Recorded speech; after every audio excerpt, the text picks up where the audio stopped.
Jika Roh Allah yang Maha Kuasa bekerja di dalam hatimu, jangan pernah berkata, "Aku tidak mau." Mari menyediakan ruang bagi Tuhan dalam hidupmu. Waktunya bersaat teduh dengan Tuhan melalui bacaan Alkitab 1 pasal sehari dalam kitab Injil bahagian pertama, kitab Injil Matius pasal 3 dengan perikop Yohanes Pembaptis dan Yesus dibaptis oleh Yohanes. Mari baca Alkitab, mari dengar Alkitab, dan mari lakukan apa yang Allah firmankan di dalam Alkitab. Maka iman dan pengharapanmu tidaklah sia-sia. Tuhan Yesus Allah Putra, Alfa dan Omega, Tuhan atas hari Sabat memberkati, dan Allah Roh Kudus akan menuntun untuk memahami. Salam kasih dan doa dari Rumah Produksi Endang Silitonga Tanjung Bible Audio Ministry. Mari memulainya dengan doa dalam hati.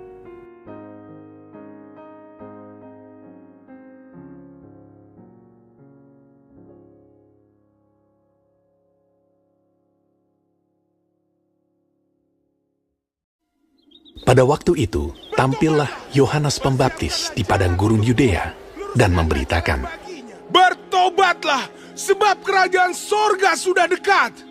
Sesungguhnya dialah yang dimaksudkan Nabi Yesaya ketika ia berkata, "Ada suara orang yang berseru-seru di padang gurun, persiapkanlah jalan untuk Tuhan, luruskanlah jalan baginya."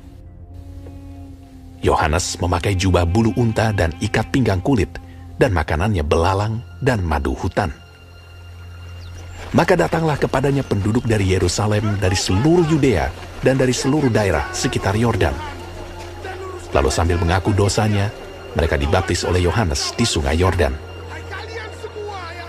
Tetapi waktu ia melihat banyak orang Farisi dan orang Saduki datang untuk dibaptis, berkatalah ia kepada mereka, "Hai kamu, keturunan ular beludak, siapakah yang mengatakan kepada kamu bahwa kamu dapat melarikan diri dari murka yang akan datang? Jadi, hasilkanlah buah yang sesuai dengan pertobatan. Dan janganlah mengira bahwa kamu dapat berkata dalam hatimu, 'Abraham adalah bapa kami.' Karena aku berkata kepadamu, Allah dapat menjadikan anak-anak bagi Abraham dari batu-batu ini. Kapak sudah tersedia pada akar pohon, dan setiap pohon yang tidak menghasilkan buah yang baik pasti ditebang dan dibuang ke dalam api. Aku membaptis kamu dengan air sebagai tanda pertobatan. Tetapi ia yang datang kemudian daripadaku lebih berkuasa daripadaku, dan aku tidak layak melepaskan kasutnya. Ia akan membaptiskan kamu dengan Roh Kudus dan dengan api. Alat penampi sudah di tangannya. Ia akan membersihkan tempat pengirikannya dan mengumpulkan gandumnya ke dalam lumbung. Tetapi debu jerami itu akan dibakarnya dalam api yang tidak terpadamkan." Maka datanglah Yesus dari Galilea ke Yordan kepada Yohanes untuk dibaptis olehnya. Tetapi Yohanes mencegah dia, katanya, "Akulah yang perlu dibaptis olehmu, dan engkau yang datang kepadaku." Lalu Yesus menjawab, katanya kepadanya, "Biarlah hal itu terjadi, karena demikianlah sepatutnya kita menggenapkan seluruh kehendak Allah." Dan Yohanes pun menurutinya. Sesudah dibaptis, Yesus segera keluar dari air, dan pada waktu itu juga langit terbuka, dan ia melihat Roh Allah seperti burung merpati turun ke atasnya. Lalu terdengarlah suara dari sorga yang mengatakan, "Inilah anakku yang kukasihi, kepadanya lah aku berkenan."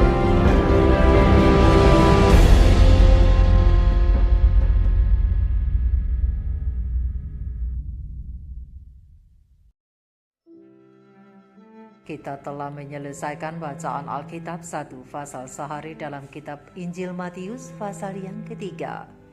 Sedikit perenungan melalui pasal ini tentang baptisan Yesus dengan ayat panduan perenungan. Terang besar Alkitab Matius 3 ayat 15 dengan bunyi nas. Lalu Yesus menjawab katanya kepadanya, "Biarlah hal itu terjadi, karena demikianlah sepatutnya kita menggenapkan seluruh kehendak Allah." Dan Yohanes pun menurutinya. Sahabat-sahabat firman, sahabat-sahabat surgawi yang dikasihi oleh Tuhan di mana saja Anda berada, pena Ilham Ilahi Roh Nubuat Kerinduan Segala Zaman jilid 1 halaman 101, alinea pertama sampai halaman 103, alinea pertama menyatakan, kabar tentang Nabi di padang belantara dan pekabarannya yang ajaib itu tersiarlah ke seluruh tanah Galilea. Kabar itu sampai kepada para petani yang diam di bukit yang terjal sekalipun, dan kepada nelayan di pantai, dan kepada orang-orang yang tulus ikhlas. Kepada mereka inilah kabar itu mendapat sambutan yang sesungguhnya. Di Nazaret kabar itu tersiar juga di bengkel pertukangan kayu milik Yusuf, dan panggilan itu didengar oleh Yesus. Waktunya sudah tiba. Setelah meninggalkan pekerjaannya sehari-hari, diucapkannyalah selamat tinggal kepada ibunya dan mengikuti orang sekampungnya yang sedang berduyun-duyun menuju ke Yordan. Yesus dan Yohanes Pembaptis bersaudara sepupu serta bertalian rapat oleh keadaan kelahiran mereka. Namun selama ini mereka tidak pernah berkenalan langsung satu sama lain karena Yesus sekian lama tinggal di Nazaret tanah Galilea, sedangkan Yohanes tinggal di padang belantara Yudea. Di tengah suasana tempat yang sangat berbeda itu, Yesus dan Yohanes Pembaptis telah hidup dalam kesunyian dan tidak mempunyai ruangan satu sama lain. Tetapi Allah telah mengatur semuanya. Oleh sebab itu, tidak akan mungkin ada tuduhan bahwa mereka telah berkomplot sebelumnya untuk saling menyokong pengakuan masing-masing.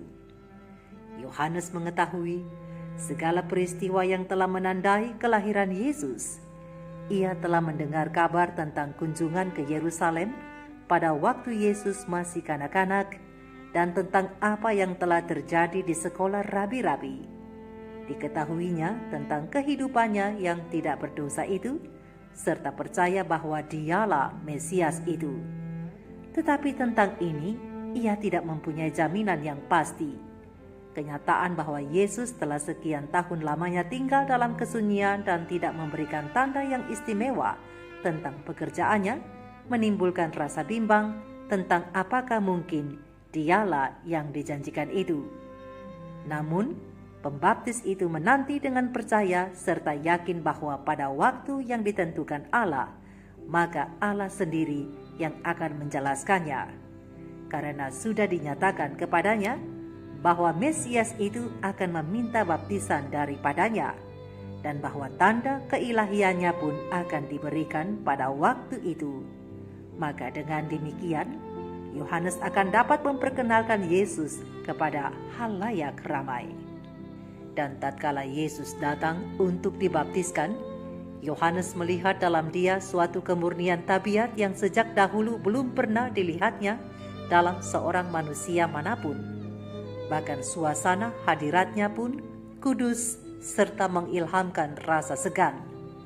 Di antara orang banyak yang telah berkumpul di sekelilingnya di Yordan, Yohanes telah mendengar banyak cerita yang menyedihkan tentang kejahatan dan telah bertemu dengan jiwa-jiwa yang ditindas oleh beban dosa dan yang tidak terkira banyaknya itu. Akan tetapi, belum pernah ia bertemu dengan seseorang yang daripadanya keluar suatu pengaruh yang begitu ilahi. Semuanya ini adalah sesuai dengan apa yang telah dinyatakan lebih dahulu kepada Yohanes mengenai Mesias itu. Namun, ia segan meluluskan permohonan Yesus itu. Bagaimanakah ia seorang berdosa dapat membaptiskan pribadi yang tidak berdosa? Dan mengapa ia yang tidak memerlukan pertobatan harus mentaati suatu upacara agama yang merupakan pengakuan dosa yang harus dibasuhkan? Ketika Yesus memohonkan baptisan itu, Yohanes melangkah mundur sambil berseru, "Akulah yang perlu dibaptis olehmu, dan engkau yang datang kepadaku." Dengan wewenang yang tegas namun lemah lembut Yesus menjawab, "Biarlah hal itu terjadi, Karena demikianlah sepatutnya kita menggenapkan seluruh kehendak Allah. Lalu akhirnya Yohanes menyerah dan menuntun juru selamat ke dalam sungai Yordan dan menyelamkan dia di dalam air.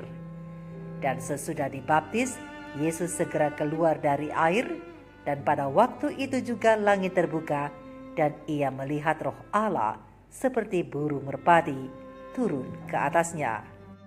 Yesus menerima baptisan bukannya sebagai pengakuan karena kesalahan atas perbuatannya, namun Yesus menyamakan dirinya dengan orang berdosa, mengambil langkah yang harus diambil oleh orang berdosa serta melakukan pekerjaan yang wajib dilakukan oleh orang berdosa, supaya oleh kehidupannya yang penuh penderitaan dan penuh kesabaran itu, sesudah ia dibaptis, adalah juga menjadi suatu teladan bagi orang berdosa. Sahabat-sahabat firman, sahabat-sahabatku, baptisan bukan hanya sekedar dari ritual simbolik, tetapi baptisan itu adalah pengakuan iman dan komitmen yang dinyatakan kepada Kristus dan gerejanya. Dan dengan dibaptis, itu menandakan kemauan untuk memulai perubahan kehidupan yang nyata dari seorang yang menyerahkan dirinya kepada Allah. Oleh karena itu, harus ada tanda bahwa kita menyambut kedatangan Tuhan sebagai Mesias melalui pertobatan sebagai syarat mutlak yang harus dimiliki, sebab alat penampi sudah ada di tangan Sang Mesias itu. Dalam seruan pertobatan yang disampaikan oleh Yohanes, ada hal yang menarik yang dapat diperhatikan, bahwa ternyata tidak hanya penduduk Yerusalem dan Yudea yang hadir pada waktu itu, namun juga orang Farisi dan Saduki. Dan dengan tegas Yohanes menyebut mereka dengan keturunan ular beludak, yang dapat kita saksikan melalui nas ini bahwa keselamatan dari Tuhan bukan masalah keturunan Abraham adalah bapa kami, namun harus ada pertobatan dan juga buah yang dihasilkan oleh pertobatan itu sendiri. Sahabat-sahabat firman, sahabat-sahabatku, keselamatan dari Tuhan tidak akan sampai kepada orang-orang yang hanya hidup secara tradisi kekristenan saja tanpa ada buah dari pertobatan itu. Maka hati-hatilah kita yang sedang terjebak dalam pusaran tradisi tanpa buah pertobatan, karena dengan tegas Yohanes Pembaptis telah menyatakan kepada kita bahwa keselamatan itu hanya ada bagi orang yang menghasilkan buah dari pertobatannya. Seruan pertobatan yang disampaikan oleh Yohanes Pembaptis adalah seruan bagi manusia untuk mempersiapkan diri bahwa akan datang Dia yang membersihkan kita dari dosa. Namun demikian Yohanes mempertegas bahwa pertobatan tidak hanya sekedar kata-kata saja, namun pertobatan itu harus menghasilkan buah yang nyata. Bertobat berarti perubahan hati dan perubahan haluan hidup, sehingga orang yang telah bertobat itu tidak lagi mau berjalan di jalan yang membuatnya tersandung, namun ia akan berjalan di jalan yang kudus. Lihat Yesaya 35 ayat 8 yang telah disediakan oleh Allah di dalam Yesus Kristus. Sahabat-sahabatku, Yesus Mesias yang pernah datang, yang dibaptiskan, menjadi teladan bagi engkau dan saya.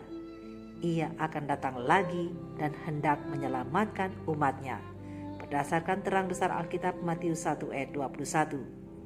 Dan apabila ia datang kembali, adakah Kristus mendapati buah pertobatan yang sejati di dalam kita, meskipun kita telah menerima sakramen baptisan yang kudus, beralaskan namanya, beralaskan nama Bapa dan juga Roh Kudus? Mari sahabat-sahabat firman yang sudah menerima sakramen baptisan yang kudus, juga semua sahabat firman lainnya yang rindu mau menerima lambang pertobatan ini, mintalah tuntunan Roh Suci untuk menolong kita semua supaya sungguh-sungguh bertobat dengan hidup yang berubah sebagai hasilnya. Mari kita renungkan ini bersama. Tuhan Yesus memberkati. Maranatha, Shalom. Tak lupa kami ucapkan selamat hari Sabat, selamat berbakti kepada sahabat-sahabat firman Gereja Masehi Advent hari ke-7 dimanapun berada. Sekali lagi Tuhan Yesus memberkati. Shalom, Shalom.